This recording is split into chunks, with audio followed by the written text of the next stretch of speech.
আসসালামু আলাইকুম রহমতুল্লাহি ওবরাকাতুহু। 12ই রবিউল আউয়াল হুজুর পাক সাল্লাল্লাহু আলাইহি সাল্লামের পবিত্র বেলাদত দিবস। ওনার এই দুনিয়াতে আগমন উপলক্ষে, ওনার মৌলুদ উপলক্ষে কিছু কথা বলবো। অ্যান্ড এই কথাগুলো বর্তমান দুনিয়ার সবচেয়ে বড় স্কলারদের একজন ডক্টর মোহাম্মদ তাহিরুল কাদরির মিলাদুন নবী সাল্লাল্লাহু আলাইহি সাল্লাম একটা কিতাবের প্রথম খণ্ড থেকে কিছু কথা বলবো। এবং এই ডিসকাশনসটা টোটালি একাডেমিক, আল কোরআন এবং আল হাদিস থেকে আমি কোট করব।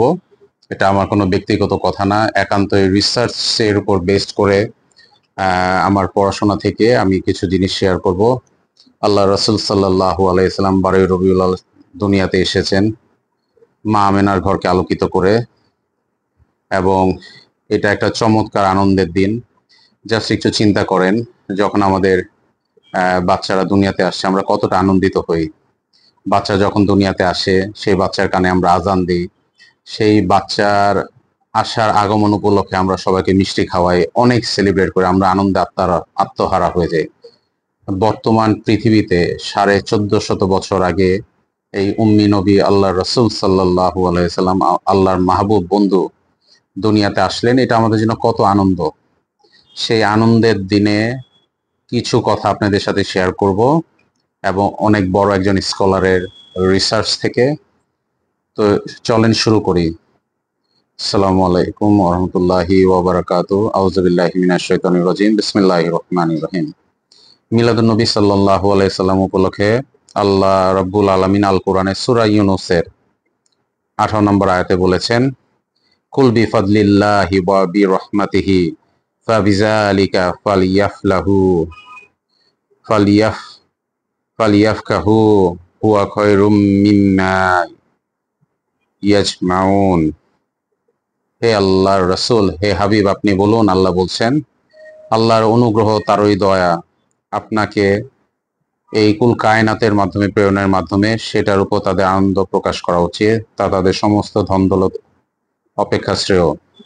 আল্লাহ রাসূল দুনিয়াতে আসছেন, আল্লাহ পবিত্র কোরআনে ওনার আগমন উপলক্ষে এই আনন্দ সমস্ত উম্মার জন্য আনন্দের দিন, সেটা সম্পর্কে আনন্দ প্রকাশ করা উচিত, এবং এইটা সমস্ত উম্মার ধন দৌলত খরচ করা অপেক্ষা শ্রেয়। এটা পবিত্র আল কোরআন সূরা ইউনূসে এসেছে। সো এটা কোরআনে ইরশাদ হয়েছে। এবং একটা হাদিস শরীফ কোট করব। আল্লাহ রাসূল সাল্লাল্লাহু আলাইহি সাল্লাম, এই হাদিস শরীফটি এসেছে আহমেদ ইবনে হানবলে আল মুসনাদে। তারপর হাদিস নম্বর হচ্ছে 21231, ইমাম তাবারানীর মুজামুল কবির সপ্তম খণ্ড 192, এবং ইমাম বাইহাকির দালাই ইলুন নবুওয়াত বাবু দাওয়াতি আবি ইব্রাহিম হাদিস নম্বর 16 প্রথম খণ্ডের 23 নম্বর পৃষ্ঠা। অসংখ্য প্রসিদ্ধ হাদিস শরীফে এসেছে। আল্লাহ রাসূল বলছে, আমি হলাম আমার পূর্বপুরুষ পয়গম্বর ইব্রাহিম আলাইহিস সালামের দোয়া এবং পয়গম্বর ঈসা আলাইহিস সালামের প্রদত্ত শুভ সংবাদ। আমার শুভাগমনের সময় আমার মা তার পবিত্র দেহ মোবারক হতে নূর তথা আলো জ্যোতি প্রত্যক্ষ করেন, যা শাম দেশের অর্থাৎ সিরিয়ার প্রাসাদগুলো আলোকিত করবে। পবিত্র হাদিস সময়ে এই বর্ণনা এসেছে। আলহামদুলিল্লাহ।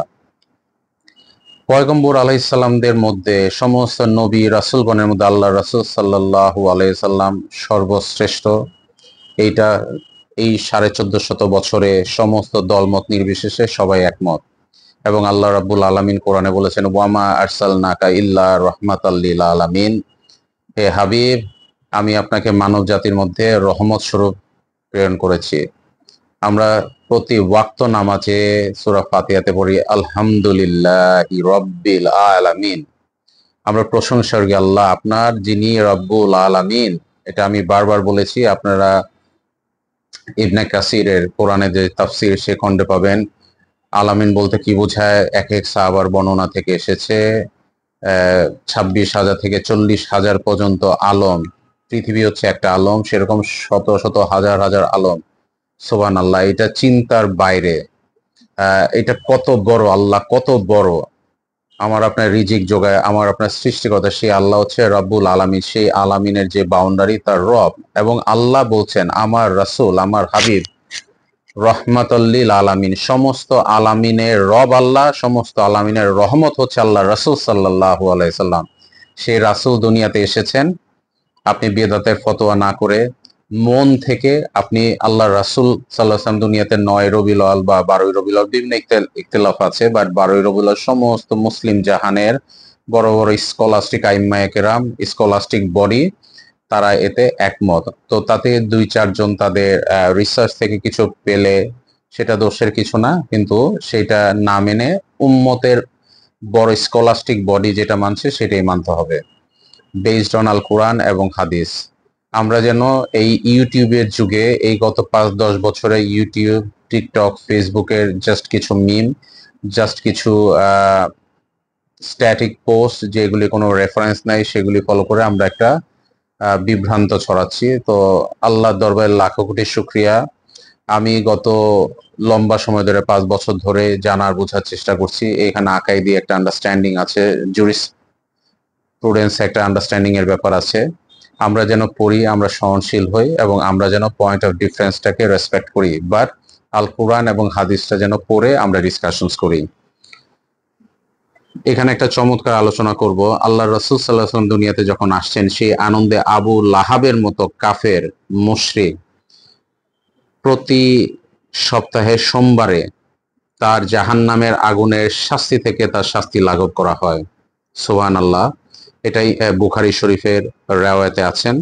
আলেম ওলামাদের সাথে কথা বলে সেটা জেনে নিলেন। তো আবু লাহাবের মতো কাফের মুশরিক, আল্লাহর রাসূল দুনিয়াতে আসছেন, বুখারী শরীফের হাদিস, যদি আনন্দিত সেই দিন তার কবর আযাব মাফ হয়। আমি আপনি তো মুমিন, আমরা তো দাবি করি যে আমরা মুমিন এবং আমরা মুসলমান। আমাদের তাহলে কতটুকু আনন্দিত হওয়া উচিত, সেই আনন্দ প্রকাশটা আমরা গরিব দুঃখীকে খাওয়ায়, বিভিন্ন রকম কর্মকাণ্ড করে, ভালো ভালো কাজ করে, সোমবার দিন রোজা রেখে বিভিন্নভাবে আমরা সেটা সেলিব্রেট করি। আল্লাহ তাআলা যেমন রমজান মাসকে কুরআন নাজিলের কারণে অন্যান্য মাসের চেয়ে শ্রেষ্ঠ করেছেন, ঠিক তেমনি রবিউল আউয়াল মাসটিও আলাদা বৈশিষ্ট্যমণ্ডিত হয়েছে। এই মাস আল্লাহ কোরআন নাজিল করেছেন। রাসূলুল্লাহ সাল্লাল্লাহু আলাইহি সাল্লামের আশীর্বাদন্য বেলাদত দ্বারা এই মাসটি অন্যান্য সব মাসের চেয়ে অধিকতর পুণ্যময় হয়েছে। বস্তুত যে রাতে সর্বশ্রেষ্ঠ নবী সাল্লাল্লাহু আলাইহি সাল্লাম বেলাদত হয়, সেটা লাইলাতুল কদরের রাতের চেয়ে অতি উচ্চ মর্যাদা সম্পন্ন। লাইলাতুল কদরের সর্বপ্রথম আল কোরআন ও ফেরেশতা অবতীর্ণ হয়, কিন্তু হুজুর পূর্ণ সাল্লাল্লাহু আলাইহি সাল্লাম যার অন্তরে আল কোরআন নাজিল হয়েছেন, তিনি না হলে আমরা কোনো ঐশী গ্রন্থ বেঁধে যেত না। তিনি যদি না আসতেন, কোনো মুসলমান হতো না। তিনি যদি না আসতেন, আল্লাহ রাব্বুল আলামিনকে আমরা চিনতাম না। যদি আপনি ঘুম থেকে উঠে সকালবেলা একটা নিউজ পেপার পড়েন, ডেইলি স্টার হোক, এনি নিউজ হোক, টিভিতে সিএনএন দেখেন, আল জাজিরা দেখেন, আপনি যখন একটা নিউজ দেখবেন, যদি প্যালেস্টাইন নিয়ে কোনো আলোচনা আপনি শুনেন, আপনি আল জাজিরা নিউজকে বেশি অগ্রাধিকার দিবেন নাকি সিএনএন দিবেন? আপনারা বুঝতেই পারছেন কোন চ্যানেলকে আপনারা দিবেন। তা আল্লাহর রাসূল সাল্লাল্লাহু আলাইহি সাল্লামের উপরে যদি আপনি আগে ঈমান আনেন, আল্লাহর রাসূল সাল্লাল্লাহু আলাইহি সাল্লামের মাধ্যমে আপনি আল্লাহর পরিচয় পাবেন। আল্লাহর রাসূল সাল্লাল্লাহু আলাইহি সাল্লামের মাধ্যমে আপনি কোরআন পেয়েছেন। আল্লাহর রাসূল সাল্লাল্লাহু আলাইহি সাল্লামের মধ্যে আপনি নামাজ পেয়েছেন, আপনি হজ পেয়েছেন, যাকাত পেয়েছেন। সারা পৃথিবীর সমস্ত আমল, আপনার identity as a human being, আপনি কিন্তু আল্লাহ রাসূল সাল্লাল্লাহু আলাইহি সাল্লামের কাছ থেকে পেয়েছেন। অ্যান্ড নট অনলি দ্যাট, ধর্ম, বর্ণ, গোত্র নির্বিশেষে সারা পৃথিবীর সমস্ত মানুষের জন্য আল্লাহর রাসূল সাল্লাল্লাহু আলাইহি সাল্লাম রাহমাতুল লিল আলামিন। শুধু তাই নয়, জীব জন্তু পশু পাখি থেকে শুরু করে আসমান জমিন সমস্ত কিছু আল্লাহর রাসূল সাল্লাল্লাহু আলাইহি সাল্লামের শ্রেষ্ঠত্ব, সেই নবীর আগমন মাওলিদ উপলক্ষে আপনি আলোচনা করবেন। এই বিশেষ করে রবিউল আউয়াল মাসে, এবং বাকি 11 মাসে উনার সিরাত গ্রন্থ আপনি আলোচনা করেন, 12 মাস আলোচনা করেন। যার জন্ম হয়েছে তার জন্ম উপলক্ষে আপনি আনন্দ সেলিব্রেশনস করেন, আল্লাহর দরবারে আপনি দোয়া কামনা করেন। কোরআনের একটা আয়াত এখন আপনাদের সামনে পড়ব, সূরা আল ইমরানের 3 নম্বর সূরা 164 নম্বর আয়াত। আল্লাহ বলেছেন, নিশ্চয় আল্লাহর মহান অনুগ্রহ হয়েছে মুসলমানদের প্রতি যে তাদের নিকট হতে তাদের মধ্যে একজন রাসূল সাল্লাল্লাহু আলাইহি সাল্লাম আল্লাহ প্রেরণ করেছেন। দিন ইসলামে আল্লাহ তাআলার প্রতি তার ওই প্রদত্ত আশীর্বাদের জন্য কৃতজ্ঞতা প্রকাশ করা দাসত্ব বন্দেগীর একটি নিদর্শন। এর যৌক্তিকতা আল কোরআনে উল্লেখিত হচ্ছে, যদি তোমরা কৃতজ্ঞ হও তবে আমি তোমাদেরকে আরো অধিক দান করবো, এবং যদি অকৃতজ্ঞ হও তবে আমার শাস্তি কঠোর। এটা সূরা ইব্রাহিমের 7 নম্বর আয়াতে এসেছে। এখন আমরা চিন্তা করে দেখি যে আল্লাহ রাসূল সাল্লাল্লাহু আলাইহি সাল্লামের এই মাওলিদে আমরা কতটুকু আলোচনা করা উচিত। আল্লাহ রাসূল সাল্লাল্লাহু আলাইহি ওয়াসাল্লাম দুনিয়াতে আসছেন সেই সম্পর্কে একটি হাদিস পাক পড়ব, যেটা অসংখ্য হাদিস শরীফ এসেছে। মা আমিনা রাদিয়াল্লাহু তাআলা আনহা তার প্রিয় পুত্রের বেলাদত বা দুনিয়াতে আগমন উপলক্ষে একটি অলৌকিক ঘটনা বর্ণনা করেছেন। সৃষ্টিকুল শিরোমণি প্রিয় নবী সাল্লাল্লাহু আলাইহি ওয়াসাল্লাম বেলাদত তার সাথে একটি নূর এমনভাবে বিচ্ছুরিত হয় যার দরুন পূর্ব হতে পশ্চিমে যা কিছু ছিল সবই আলোকিত হয়ে যায়। অন্য এক রাওয়াতে আছে মা আমিনা নিজের জিসম মোবারক হতে এমন এক নূর বিচ্ছুরণের কথা উল্লেখ করেন যার দরুন তিনি শাম দেশের বসরায়, বর্তমানে ইরাক অবস্থিত প্রাসাদগুলো, বাজার এলাকা প্রত্যক্ষ করেন, এমনকি যেখানে চলাচলে উটগুলিও দেখতে পান। এত আলোক ছটা হয়েছে। এই হাদিস শরীফ এসেছে আত-তাবাকাত আল কুবরা ইবনে জাউজি প্রণীত সাফওয়া আল সাফওয়া, ইবনে আসাকির রচিত আল সিরা আল নববিয়া, ইবনে কাসির লিখিত আল বিদায়া ওয়াল নেহায়া, ইবনে রজব হাম্বলি কর্তৃক একটা কিতাবে এসেছে। এখন আপনি চিন্তা করে দেখেন, আপনি বর্তমান সময়ের কিছু মোল্লার কথা শুনবেন না ইবনে কাসিরের কথা শুনবেন? ইবনে কাসিরকে নিয়ে 1450 মানে উনার আসার পর থেকে এখন পর্যন্ত কোনো ইখতিলাফ নাই। ইবনে কাসির ছিল ইমাম ইবনে তাইমিয়ার কাছের ছাত্রদের একজন। বর্তমান বিশ্ব জামানায় লামাযহাবী সালাফিদেরকে যাদের পছন্দ করেন, যাদের কথায় মিলাদুন নবী বা অন্যান্য জিনিস বেদাত মনে করেন, তাদের পূর্বপুরুষ যারা আলেম ওলামা আছেন তারা এই হাদিস শরীফটা তাদের কিতাবে উল্লেখ করছেন। সুবহানাল্লাহ। এইভাবে করে আমি যে কিতাবটা নিয়ে এসেছি এটা আসলে আলোচনার মানে বলে শেষ করা যাবে না।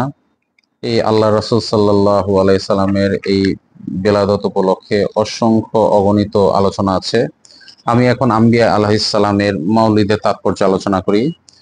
আমরা আসলে যে মহব্বতে কেউ জন্মগ্রহণ করলে তা যে কোনো ব্যক্তির জন্য আসলে খুশি উপলক্ষ হয় এবং পয়গম্বর আলাইহিস সালামের বেলাদতের সাথে সম্পর্কিত। পয়গম্বর ইয়াহিয়া আলাইহিস সালামের বেলাদত প্রসঙ্গে আল্লাহ পাক কোরআনে বলেন, এবং শান্তি তার ইয়াহিয়ার প্রতি যেদিন জন্মগ্রহণ করেছে, যেদিন মৃত্যুবরণ করে এবং যেদিন জীবিত অবস্থায় পুনরুত্থিত হবে। এটা সূরা মরিয়মের 15 নম্বর আয়াতে বলা হয়েছে। কুরআন মাজিদে পয়গম্বর ঈসা আলাইহিস সালামের কথা উল্লেখ হয়েছে, এবং ওই শান্তি আমার প্রতি যেদিন আমি জন্ম লাভ করেছি এবং যেদিন আমার মৃত্যু হবে আর যেদিন জীবিত অবস্থায় পুনরুত্থিত হব, সূরা মরিয়মের 33 নম্বর আয়াতে। এবং মহানবী সাল্লাল্লাহু আলাইহি সাল্লামের পবিত্র বেলাদত সম্পর্কে আল্লাহ তাআলা শপথ করছেন এই বলে, এই শহর মক্কার শপথ, যেহেতু হে মাহবুব আপনি এই শহরে তাশরিফ এনেছেন এবং আপনার পিতা পিতৃপুরুষ ইব্রাহিমের শপথ এবং তার বংশধরের, অর্থাৎ আপনি। কোন পয়গম্বর আলাইহিস সালামের বেলাদতের বিশেষ তাৎপর্য যদি কুরআন ও সুন্নাতে নাই থাকতো, সেটা নিয়ে গত 1450 বছরের সমস্ত উম্মাহ, সমস্ত পৃথিবীতে এই আলোচনা কিভাবে হয়, এই আলোচনা আমাদের কাছে কে পৌঁছালো, কিভাবে আসলো, সেটা কি চিন্তার বিষয় নয়? সেটা কি এমনি এমনি চলে আসলো? সেটা নিয়ে একটা বিশেষ মহলের কিছু উস্কানি, আমরা নিজেদের মধ্যে পড়াশোনা ছাড়া শুধু তাদের কথা কেন কোট করছি আল কোরআন এবং আল হাদিসের শত শত সহস্র রেফারেন্স থাকার পরও। পয়গম্বর আলাইহিস সালামের মৌলিক সম্পর্কে আল্লাহ তাআলা কোরআনে বলেছেন, এবং স্মরণ করেন যখন আপনার রফিক বলেন আমি পৃথিবীতে আপন প্রতিনিধি সৃষ্টিকারী। সূরা বাকারা 30 নম্বর আয়াতে।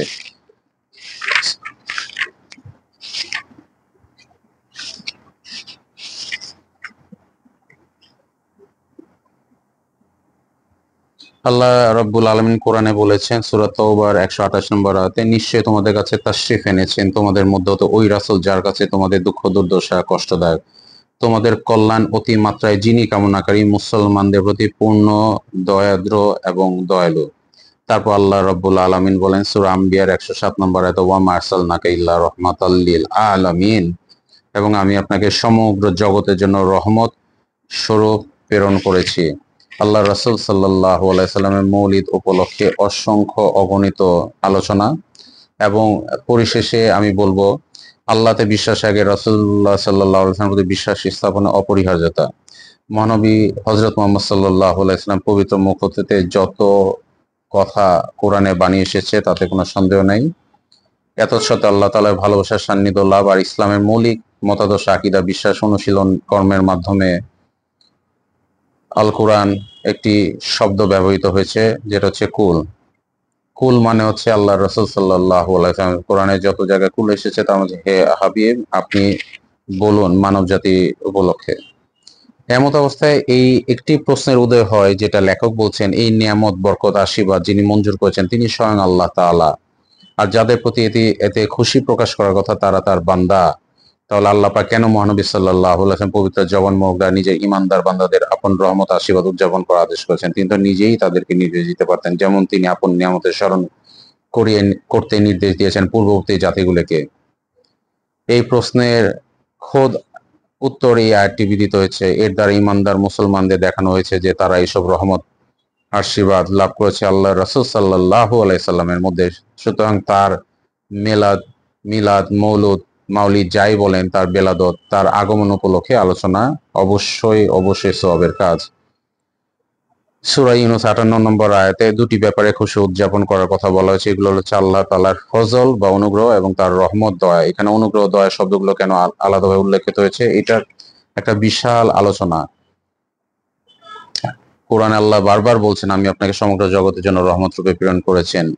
সেই রাসূল সাল্লাল্লাহু আলাইহি সাল্লামের মাউলিদ উপলক্ষে আলোচনা এই কিতাব থেকে আমি এতক্ষণ করেছি। মিলাদুন নবী সাল্লাল্লাহু আলাইহি সাল্লাম, এটা যিনি আলোচনা করছেন তাকে নিয়ে বাংলাদেশে চট্টগ্রাম ইউনিভার্সিটি থেকে শুরু করে অনেকগুলো ডক্টরেট হয়েছে।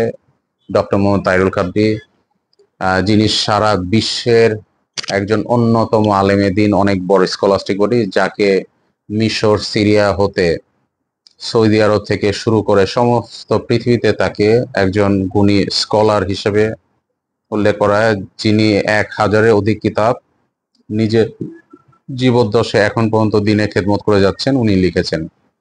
আমাদের বাংলাদেশে এখন যে সমস্ত আলেম ওলামা আছে, ইয়াং যারা, মাশাআল্লাহ তারা কাজ করছে, কিন্তু অনেকে সুকৌশলে তাদের আকাইদি বিশ্বাসটা একটু হাইড করার কারণে আমাদের জন্য একটু ডিফারেন্স হয়। এটা খুব স্বাভাবিক। আমাদের মধ্যে যারা চাকরিজীবী আছে, যারা ব্যবসায়ী আছে, বিভিন্ন সমাজের শ্রেণী পেশার মানুষ, আমরা ধর্মীয় বিশ্বাসের জন্য এখন বর্তমানে সোশ্যাল মিডিয়াতে অনেক বেশি নির্ভরযোগ্য। আমাদের বাসায় কয়টা কিতাব আছে এবং আল কোরআনের কয়টা তাফসির আছে সেটা নিয়ে আমরা সন্দিহান। আমরা পড়াশোনার চেষ্টা করব। আজকে বিভিন্ন ব্রাহ্মণবাড়িয়া থেকে শুরু করে বিভিন্ন জায়গায় আমরা জানি হৃদয় বিতরক ঘটনা হয়েছে। দাড়ি জুব্বা পরা কিছু মানুষজন, আরেক দাড়ি জুব্বা মানুষজন, যারা আল্লাহ রাসূল সাল্লাল্লাহু আলাইহি সাল্লামের মিলাদুন নবী উপলক্ষে মিছিল করছে, আনন্দ করছে, মানুষকে খাওয়াচ্ছে, তাদের উপর অ্যাটাক করছে, রক্তাক্ত হয়েছে, মানুষ মৃত্যুর খবর পাওয়া গেছে। আল্লাহ আমাদেরকে বুঝ দান করো। আমরা যে রাসূলের আসলে অনুসারী, তার জীবন আদর্শ, তার জন্ম বৃত্তান্ত, তাকে যদি আমরা ফলো করি তাহলে আলহামদুলিল্লাহ আমরা উত্তর পেয়ে যাব। আমরা আসলে পড়ার বিকল্প নেই। একাডেমিক আন্ডারস্ট্যান্ডিং, ডিসকাশনস ছাড়া, বুঝ ছাড়া কোনোভাবে আসলে আমরা আল্লাহ রাসূল সাল্লাল্লাহু আলাইহি ওয়াসাল্লামের দুনিয়াতে আগমনের যে মাহাত্ম্য সেটা বুঝতে পারবো না। আপনি কিভাবে অস্বীকার করবেন? আপনি প্যালেস্টাইনে দেখেন, সমগ্র প্যালেস্টাইনে, ফিলিস্তিনে মিলাদুন নবী পালিত হচ্ছে, আপনি সবাইকে বেদাতি বলবেন? আপনি সবাইকে মুশরিক বলবেন? মিশরে হচ্ছে, আপনি মুশরিক বলবেন? আমেরিকাতে হচ্ছে, সারা পৃথিবীর বড় বড় মুসলিম রাষ্ট্রগুলিতে মিলাদুন নবী পালন হচ্ছে। স্বয়ং বাংলাদেশের কওমি আলেম ওলামারা মিলাদুন নবী করছে। আজকে যিনি আমাদের একটা বিল্ডিং আছে কমপ্লেক্সে, সিরাতুন নবী নিয়ে আলোচনা করেছেন, এক ইমাম এসেছেন দেওবন্দ থেকে পড়াশোনা।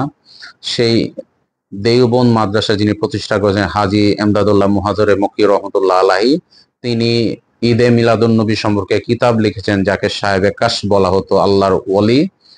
এবং নট অনলি দ্যাট, সমগ্র পৃথিবীর সালাফ বলতে যে গ্রুপটা ইমাম তাইমিয়াকে ফলো করে, তার কিতাবে আসছে ইমাম মওলুদের কবি। আপনারা আগে সেগুলি আগে জানেন। সো আমার সাথে আসলে যে ফেসবুকে যারা বিভিন্ন জিনিস দিচ্ছেন, আল্লাহ আমার সাথে আপনাদের সম্পর্ক সুন্দর করো। আল্লাহ রাসূল সাল্লাল্লাহু আলাইহি ওয়াসাল্লাম কুল কায়নাতের রাসূল, কুল কায়নাতের মানবতার পথ প্রদর্শক, যাকে আমার নিজের সন্তান, মা বাবা, আমার নিজের জীবনের উপর সর্বাগ্রে যদি তাকে মহব্বত না করে তাহলে আমার ঈমান থাকে না। নামাজ রোজা তো অনেক পরের কথা। আল্লাহ আমাদেরকে সেই তৌফিক দান করো। এবং কাল হাসরের ময়দানে এই আলোচনার মাধ্যমে আল্লাহ রাসূল সাল্লাল্লাহু আলাইহি ওয়াসাল্লাম যাতে আমাকে চিনেন, আমাকে ক্ষমা করে দেন, আমাকে মাফ করে দেন। আমি যাতে একাডেমিক ডিসকাশনস এর মাধ্যমে সমগ্র পৃথিবীতে আমার সীমিত সাধ্য অনুযায়ী আল্লাহ রাসূল সাল্লাল্লাহু আলাইহি ওয়াসাল্লামের ভালোবাসা, মহব্বত, তার জীবন আদর্শ, তার মৌলিদ, তার জন্ম বৃত্তান্ত যাতে আমি পৌঁছে দিতে পারি, সবার কাছে সেই দোয়া চেয়ে আজকের এই আলোচনা এখানেই শেষ করছি। আসসালামু আলাইকুম ওয়া রাহমাতুল্লাহি ওয়া বারাকাতুহু।